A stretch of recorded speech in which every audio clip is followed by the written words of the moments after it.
الخطة اللي كان كابتن رضا يلعب بيها لو ضرب الزمالك؟ هيبقى خطه هجوميه بحته. امم يعني هلعب بديفندر واحد والباقي كله هيطير، امم لان انا عايز اكسب، وجمهور الزمالك بيحب المكسب ويحب كمان الاداء، فانت لازم توفر له الاثنين. يعني انت ممكن تخسر وعامل اداء كويس قوي والجمهور يخرج يسقف لك. تلعب بايه؟ ايه الخطة اللي تلعب بيها؟ ما انا بقول لك هلعب بديفندر واحد والباقي كله طاير، باك رايت طاير، باك ليفت طاير، وفي ثلاثه هيبقوا هم يعني 4-1 4-1 ولا 4-1-3-2 ولا ايه؟ 4-1-3-1. 4-1-3-1 اه. تلعب كده. اه. اه طيب. انا كابتن رضا عبد العال طبعا انا بحبه لانه من احرف الناس ومن احرف اللعيبه اللي انا شفتها في حياتي. ربنا يخليك. ده كلاعب. بس انا عايز اسال حضرتك سؤال كمدرب هتدرب نادي الزمالك. اسال يا حبيبي. ايه خطه 4-1-3-1 اللي حضرتك هتلعب بيها؟ هذا اللي يقولون عليها في منتصف الجبهه. انت مش عايز تكسب؟ عايز وانت اكسب، هكسب ناقص واحد.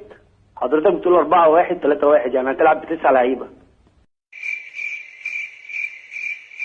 هو قصده 4-1-2-1 قصده كده يعني.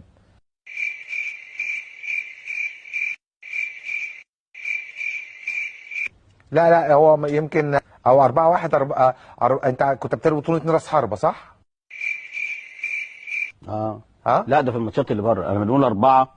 اه ده ورا في خط الدفاع. تمام. واحد ديفندر يبقى دي 5 و3 و3 يبقى كام؟ 4-1-3 4-1 ادي 5 و3-1 ادي 9 صح. 4-1 3-2 هما اتنين بنقلب الدماغ صح. انت عايز تلعب بديفندر واحد. بديفندر واحد يبقى 4-1 4-1 4-1 وفي 3 قدامهم. تمام. 3 قدام واثنين راس حربة. واثنين راس حربة. انت ده فكره كده. ايوه هما اتنين صح، برافو.